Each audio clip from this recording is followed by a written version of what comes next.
Assalamualaikum warahmatullahi wabarakatuh. Saya Martin Irwansyah dari kelompok 4 akan menjelaskan mengenai asuhan keperawatan keluarga pada lansia dengan penyakit degeneratif hipertensi.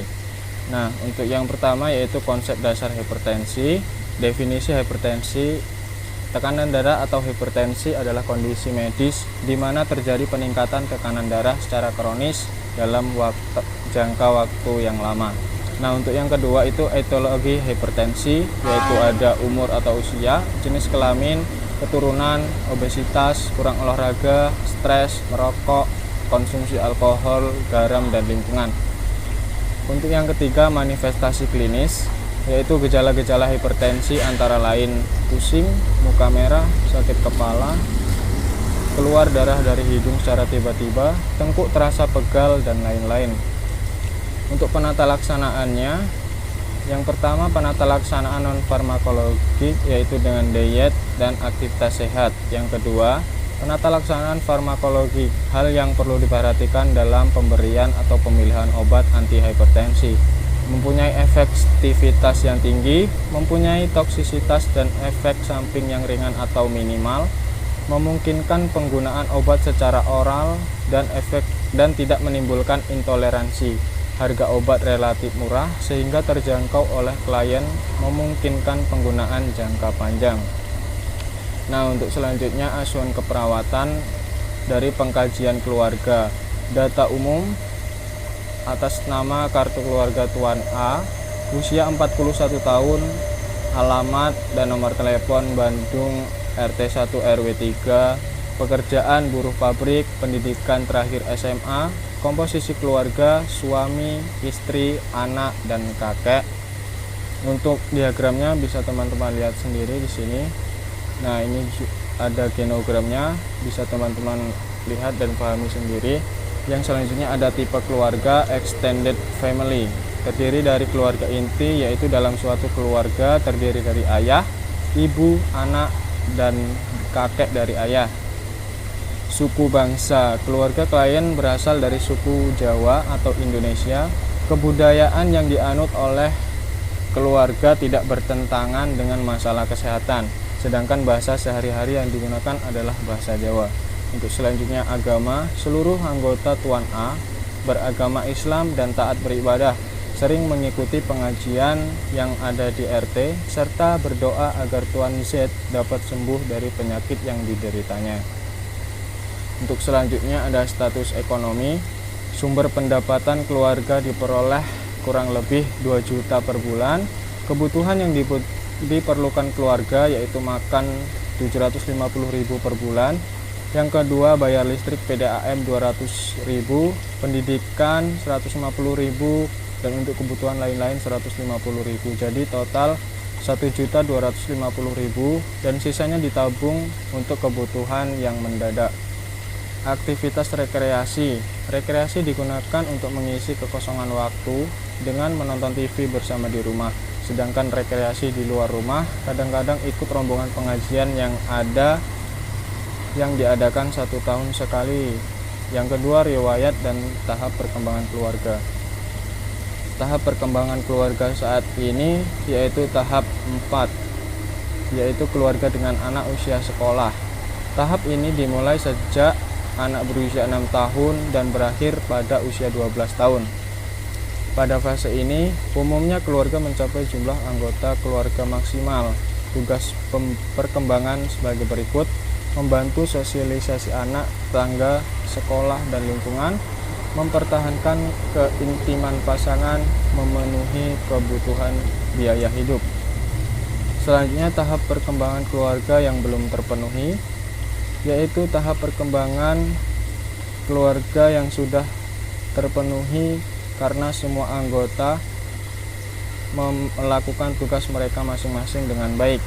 Selanjutnya, riwayat keluarga inti. Baik Tuan A maupun Nyonya S tidak memiliki riwayat penyakit yang serius, jarang sakit, tidak mempunyai masalah dengan istirahat, makan, maupun kebutuhan dasar lainnya. Untuk selanjutnya yaitu riwayat keluarga sebelumnya. Keluarga Tuan A maupun Nyonya S tidak mempunyai riwayat penyakit menular seperti TBC, kusta, Namun Tuan Z, ayah Tuan A, menderita hipertensi sejak 15 tahun yang lalu. Mengeluh pusing, tekanan darah naik bila klien dalam hari tersebut terlalu banyak mengkonsumsi jenis daging-daging dan mengkonsumsi makanan yang asin. Tekanan darah 190/140 mm Hg. Selama ini berobat ke rumah sakit secara teratur, yaitu 1 bulan sekali.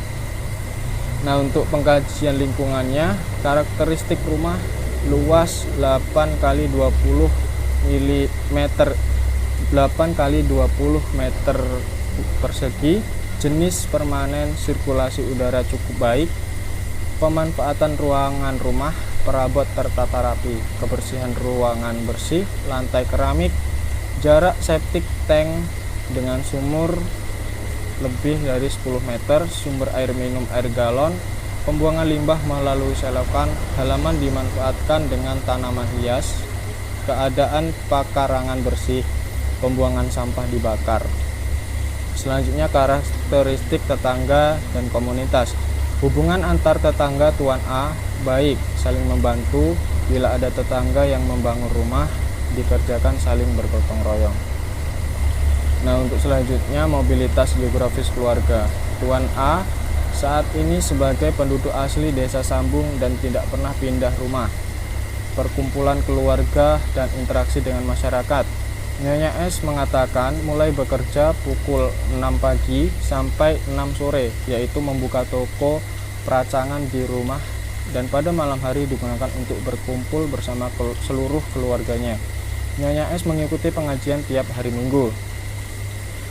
Untuk selanjutnya sistem pendukung keluarga. Jumlah keluarga ada 4 orang, yaitu ayah, istri, anak, dan orang tua atau si kakek tadi. Yang keempat, struktur keluarga, pola konsumsi keluarga. Anggota keluarga berkomunikasi langsung dengan bahasa Jawa dan mendapat informasi kesehatan dari petugas kesehatan, dan informasi lainnya didapat dari televisi dan radio. Yang selanjutnya, struktur kekuatan keluarga. Pengendali keluarga adalah Tuan A sebagai kepala keluarga. Keputusan diambil kepala keluarga. Untuk struktur peran, yang pertama formal, Tuan A sebagai kakak atau kepala keluarga, Nyonya S sebagai istri, anak, dan orang tua atau ayah. Informal, Tuan A sebagai pencari nafkah dengan dibantu Nyonya S dengan membuka toko peracangan di rumah dan tugas anak belajar. Untuk struktur nilai, keluarga percaya bahwa hidup ini sudah ada yang mengatur, yaitu Allah Subhanahu wa Ta'ala. Demikian pula dengan sehat dan sakit. Keluarga juga percaya bahwa tiap sakit ada obatnya. Bila ada keluarga yang sakit, dibawa ke rumah sakit atau petugas kesehatan. Yang kelima, fungsi keluarga, fungsi efektif. Hubungan antara keluarga baik, saling mendukung, saling menyayangi, dan peduli sesama anggota keluarga. Bila ada yang sakit, langsung dibawa ke rumah sakit atau petugas kesehatan. Untuk fungsi sosial, setiap keluarga selalu berkumpul di rumah, hubungan dalam keluarga baik, dan selalu mentaati norma yang ada. Selanjutnya, fungsi perawatan kesehatan. 1. Menyediakan makanan selalu dimasak sendiri, komposisi nasi, lauk pauk, dan sayur dengan frekuensi 3 kali sehari. Dan bila ada anggota keluarga yang sakit, keluarga merawat dan memeriksakannya ke rumah sakit atau petugas kesehatan. Kemampuan mengenal masalah kesehatan, keluarga mengatakan Tuan Z sering mengeluh pusing karena penyakit darah tinggi dan takut tensinya naik. Yang ketiga, mengambil keputusan mengenai tindakan kesehatan. Bila Tuan Z sakit, langsung dibawa ke puskesmas atau petugas kesehatan ke rumah. Yang keempat, merawat anggota keluarga yang sakit. Dalam merawat Tuan Z, masih memberikan makan yang sama dengan anggota keluarga yang lainnya. Pola tidur juga masih belum sesuai dengan waktunya kurang lama. Namun selalu melakukan kontrol secara teratur ke pelayanan kesehatan. Yang kelima, kemampuan keluarga memelihara lingkungan yang sehat. Keluarga memberikan rumah Keluarga membersihkan rumahnya setiap hari, mengepel 1 minggu sekali, dan lantai kamar mandinya tidak licin, bersih, dan terawat. Kemampuan keluarga menggunakan fasilitas atau pelayanan kesehatan di masyarakat. Keluarga selalu memeriksakan diri ke puskesmas atau petugas kesehatan bila sakit, dan Tuan Z melakukan periksa sejak menderita hipertensi. Untuk selanjutnya, fungsi reproduksi. Jumlah anak 1 orang, anak masih sekolah SMP, sekolah menengah pertama.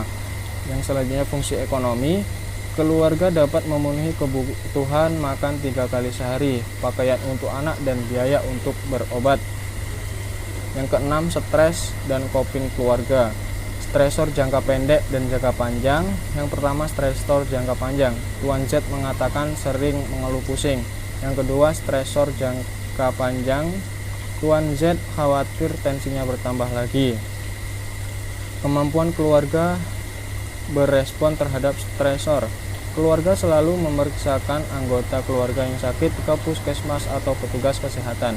Selanjutnya, strategi coping yang digunakan. Anggota keluarga selalu bermusyawarah untuk menyelesaikan masalah yang ada. Selanjutnya, strategi adaptasi disfungsi. Tuan Z bila sedang sakit pusing maka dibuat tidur atau istirahat. Selanjutnya ada pemeriksaan fisik. Keadaan Tuan Z. Keadaan umum, cukup tekanan darah 190/140 mm Hz dengan denyut nadi 88 kali per menit, RR 20 kali per menit, berat badan 50 kg, dan tinggi badan 160 cm. Dengan pemeriksaan kepala, rambut bersih, warna hitam beruban, rontok, wajah pucat. Dengan pemeriksaan fisik mata, konjungtiva merah muda, sklera putih, terdapat gambaran tipis pembuluh darah. Hidung, pernafasan spontan, mulut, bibir lembab, tidak ada stomatitis, terdapat caries bibir. Untuk pemeriksaan leher, tidak ada pembesaran kelenjar tiroid, limfe, dan bendungan vena jugularis. Dada, tidak ada tarikan interkosta, vokal fremitus dada kanan dan kiri sama, suara paru sensor pada semua lapang paru, suara jantung pekak, suara nafas vesikuler S1 S2 tunggal.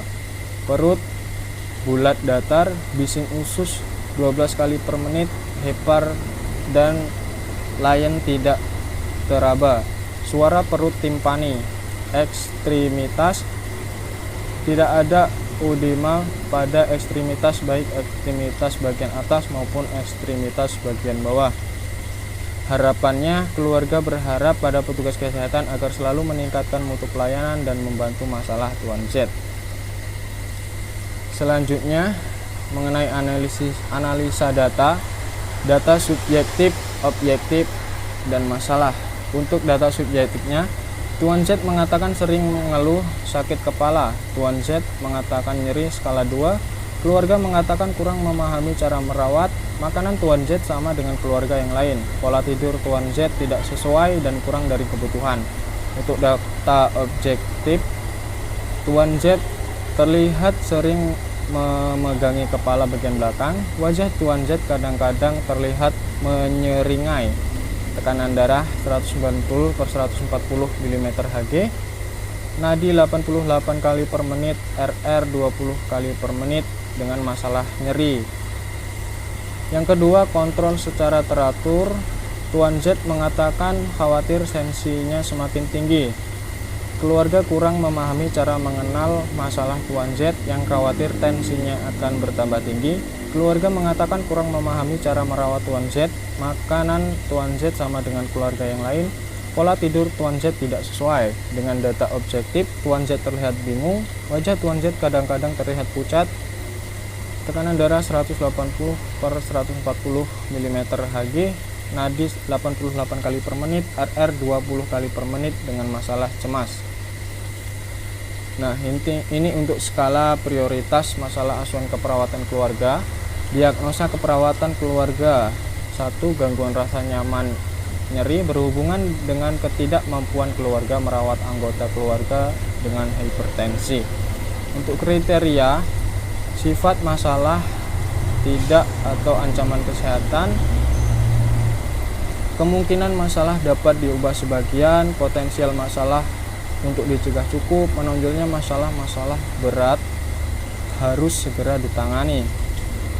Nah, ini untuk pembenarannya. Untuk perhitungan dan skornya bisa teman-teman lihat sendiri.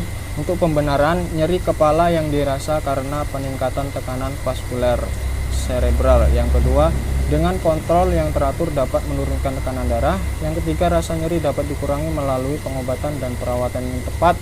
Yang keempat, keluarga menyadari Nyonya S hipertensi mempunyai masalah dampak sehingga keluarga segera mengatasi masalah tersebut.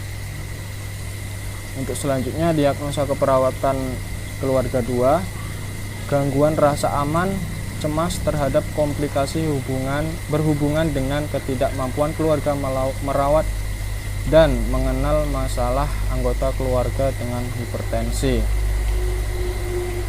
Untuk kriterianya, yang pertama sifat masalah, keadaan masalah. Yang kedua, kemungkinan masalah dapat diubah sebagian, potensi masalah untuk dicegah cukup, menonjolnya masalah-masalah tidak perlu ditangani. Untuk perhitungan dan skor bisa teman-teman lihat sendiri. Untuk pembenarannya, yang pertama, rasa cemas menyebabkan peningkatan tekanan darah yang dapat memperburuk keadaan. Yang kedua, memberikan penjelasan yang tepat dapat membantu menurunkan rasa cemas. Yang ketiga, penjelasan dapat membantu mengurangi rasa cemas. Yang keempat, keluarga menyadari dengan mematuhi diet yang dianjurkan dapat mengatasi rasa cemas Nyonya S. Untuk selanjutnya, hipertensi keperawatan.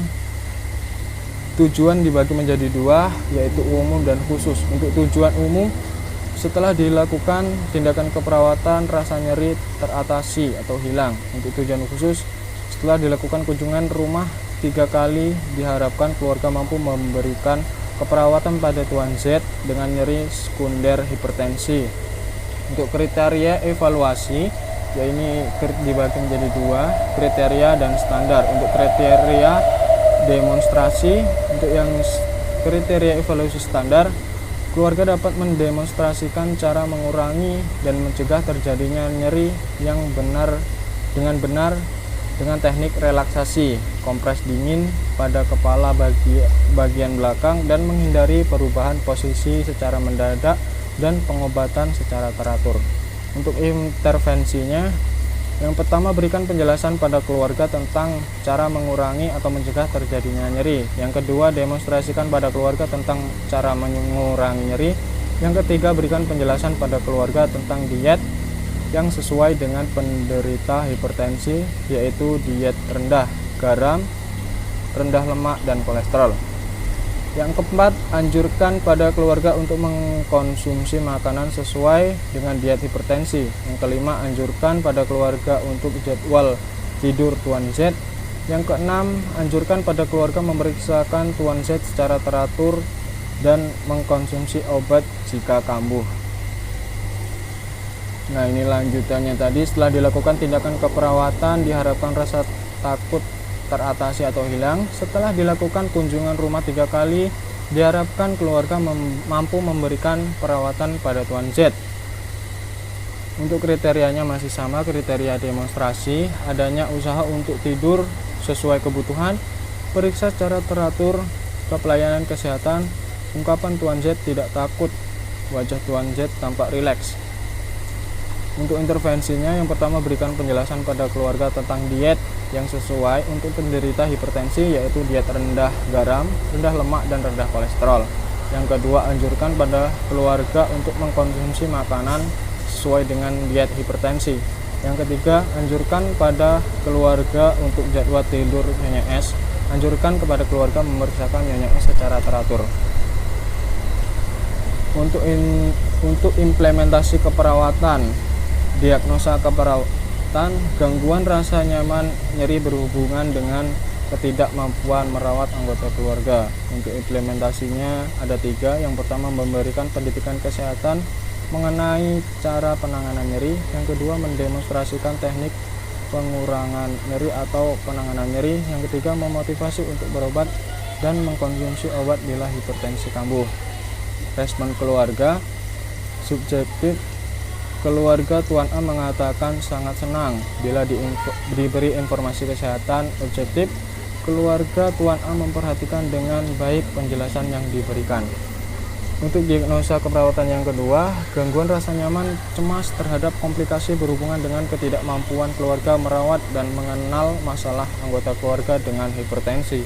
Untuk implementasinya, memberikan pendidikan kesehatan mengenai pengaturan diet yang baik bagi penderita hipertensi. Yang kedua, memberikan contoh cara membuat daftar menu dan jadwal pola hidup yang baik untuk penderita hipertensi.